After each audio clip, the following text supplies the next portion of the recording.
2024 లేదా 25లో డిగ్రీ లేదా బీటెక్ చదివారా? సాఫ్ట్‌వేర్ జాబ్ కోసం ఎదురు చూస్తున్నారా? అయితే కోడ్ జ్ఞాన్ 100 డేస్ కోర్సులో చేరండి, జాబ్ సాధించండి. Good morning everyone. Happy to see you all. ఈ రోజు మనం ప్రతి స్టూడెంట్ రెండు తెలుగు రాష్ట్రాల్లో కాదు యావత్ ప్రపంచంలో ఉండే స్టూడెంట్స్ కమ్యూనిటీని మొత్తం అడ్రస్ చేయడానికి ఒక టీచర్ వల్ల స్టూడెంట్ ఏ ప్రాబ్లం ఫేస్ చేస్తున్నాడు, ఒక పేరెంట్స్ మనల్ని అర్థం చేసుకోవడంలో స్టూడెంట్ ఏ ప్రాబ్లం ఫేస్ చేస్తున్నాడు అనేది మొత్తం ఈ రోజు ఇక్కడ కూర్చొని వాళ్ళని మీరు రిప్రజెంట్ చేస్తున్నారు. ఒక ఓటు హక్కు వేసి ఒక పొలిటీషియన్ ని మనం పార్లమెంట్ లో పంపించి మన తలరాతను అతను ఎలా రాస్తున్నాడో ఈ రోజు మనం మాట్లాడే దాంతో ఏదో ఒక ఇంజనీరింగ్ కాలేజ్ కానీ ఫ్యాకల్టీ కానీ పేరెంట్ కానీ ఎవరన్నా ఒక్కరు మారినా కూడా ఆ కుటుంబం అంతా మారద్దన్న ఆలోచనతోనే ఈ రోజు స్పెషల్ గా ఈ ప్రోగ్రామ్ ని మన కోడ్ జ్ఞాన్ లో ఆర్గనైజ్ చేస్తున్నాం. సో అందుకోసంగా మీరందరూ ఎంతమందికి డిగ్రీ కంప్లీట్ చేశారు? డిగ్రీయా బీటెక్? ఎంతమంది బీటెక్ కంప్లీట్ చేశారు? ఇక్కడ బీటెక్. ఎంతమంది degree? Any other professions, any other backgrounds? Degree BTech కాకుండా ఇంకేదైనా బ్యాక్గ్రౌండ్ తో వచ్చారా? సో ఎంతమంది మీ బీటెక్ కాలేజ్ తో హ్యాపీగా ఉన్నారు? ఒక్కరు కూడా లేరా? ఎంతమంది మీ డిగ్రీ కాలేజ్ చదువుకొని వచ్చారు కదా, డిగ్రీ కాలేజ్ ఎంతమందికి మీకు హ్యాపీనెస్ ఇచ్చింది? అవునా? అయితే ఇన్ని ఇంజనీరింగ్ కాలేజెస్ ఉన్నాయి.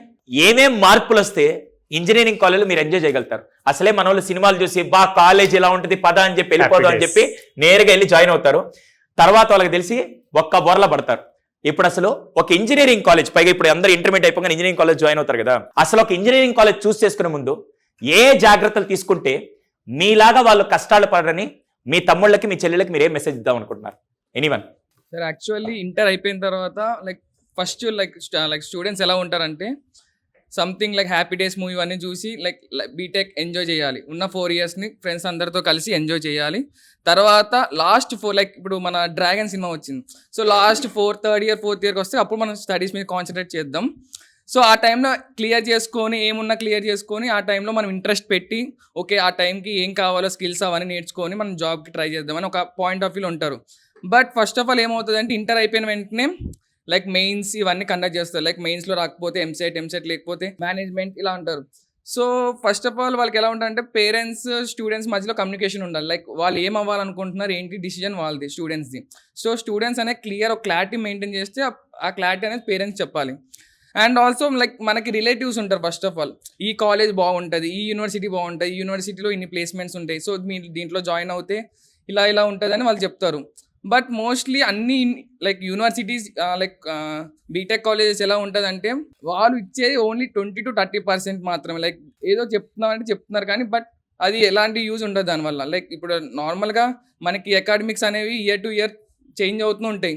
బట్ మనకున్న అక్కడ అకాడమిక్స్ ఎలా ఉంటాయంటే ఓన్లీ బేసిక్ పర్పస్. సపోజ్ మనం కోడింగ్ వస్తే పైథాన్, జావా ఇవన్నీ ఉన్నాయి. బట్ వాళ్ళు నేర్పించే జస్ట్ హలో వరల్డ్ అంతే. ఈ బేసిక్ పట్టుకొని వాళ్ళు ప్లేస్మెంట్ ట్రైనింగ్ అవన్నీ కొన్ని ఇంపార్టెన్స్ ఇవ్వడం దానికి అవి రాంగ్ అక్కడ. సో మెయిన్లీ ఫస్ట్ ఒక కాలేజ్లో university BTech or else something దేంట్లో జాయిన్ అవ్వాలంటే ఫస్ట్ ఒక స్టూడెంట్ క్లారిటీ ఉండాలి. వాళ్ళు ఒక క్లారిటీ మెయింటైన్ చేస్తూ పేరెంట్స్ చెప్తే వాళ్ళు పేరెంట్స్ అండ్ స్టూడెంట్ కమ్యూనికేషన్ ఉండాలి. ఇంకా మిగతా రిలేటివ్స్ వాళ్ళు ఎవరితో మనకు అవసరం లేదు. అండ్ నెక్స్ట్ పాయింట్ ఎలా అంటే ఇప్పుడు సపోజ్ వాళ్ళు జాయిన్ అయినప్పుడు ఫస్ట్ ఇయర్ ఏమో కొంచెం ఎగ్జైటింగ్గా అంతా కొత్తగా ఉంటుంది. వాళ్ళు సంథింగ్ మూవీస్లో చూసినట్టు దాన్ని రిలేట్ చేసుకోవడానికి ట్రై చేస్తారు. వాళ్ళు టీనేజ్ కాబట్టి సంథింగ్ న్యూగా చేయాలనుకొని ప్లానింగ్లో వాళ్ళు ఒక ఫ్లోలో ఉంటారు. బట్ అది తెలియదు వాళ్ళకి తర్వాత 4 years అది ఎలా ఎఫెక్ట్ అవుతుంది, నెక్స్ట్ ఎలా ఫ్యూచర్ ఉంటుంది. సో మెయిన్లీ నేనేమంటానంటే ఒక student BTech or else something ఏమైనా గ్రాడ్యుయేషన్ జాయిన్ అవ్వాలంటే వాళ్ళకు ఒక క్లారిటీ మెయింటైన్ చేస్తూ నెక్స్ట్ వాళ్ళు ఏం అవ్వాలనుకునే ఒక ప్లాన్ ఉంటే దే విల్ సక్సెస్. బీటెక్ ఏముంటే ఆ 4 సంవత్సరాలు స్టూడెంట్ లైఫ్ బాగుంటుందని మీరు అనుకుంటున్నారు? ఒక బీటెక్ కాలేజ్లో ఒక ప్రాక్టికల్ నాలెడ్జ్ లేదా ఇంట్రెస్టింగ్ లేదా డిఫరెంట్ డొమైన్స్ మీద వర్క్ చేస్తే, ఇప్పుడు ఒక ఐటీ స్టూడెంట్ ఉన్నారు, తనకి ఐటీతో పాటు డిఫరెంట్ డొమైన్స్ మీద కూడా నాలెడ్జ్ ఉంటే తను ఇంకా సాఫ్ట్వేర్స్ డెవలప్ చేయడంలో హెల్ప్ అవుతుంది. సో అలా. Very good. ఫస్ట్ చెప్పాలంటే ఇప్పుడు అడ్మిషన్ తీసుకున్నాక కాలేజ్లో జనరల్గా సో ఇప్పుడు అంతా parents decision and other relatives ఆ డిస్కషన్తో జాయిన్ అవుతాం. మెయిన్ ఏంటంటే ఇప్పుడు ఎట్లా తీసుకున్న ఏఐఎంఎల్, డేటా సైన్స్ అని కోర్సులు ఉన్నాయి. సో అడ్మిషన్ అయ్యేసరికి కనుక బట్ వెన్ కాలేజ్లో జాయిన్ అయినాక అసలు దాని సబ్జెక్ట్ రిలేటెడ్ అసలు చెప్పరు. ఇంకా పీపీటీ ప్రజెంటేషన్ అని చూపిస్తారు.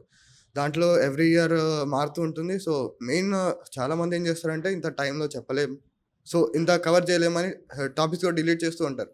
బట్ దానివల్ల యూజ్ ఏం లేదు. జస్ట్ బేసిక్ నాలెడ్జ్ వల్ల ఇప్పుడు కంపెనీస్ అది even every one will have that basic knowledge, Yes. కానీ కంపెనీకి అది రిక్వైర్డ్ కాదు. They will need more knowledge. But ఈ కాలేజెస్లో అవి దొరకట్లేదు, just for like admissions only. So అవి వాటిలో ఇంప్రూవ్మెంట్ వస్తే it will be better for the students to gain more skills.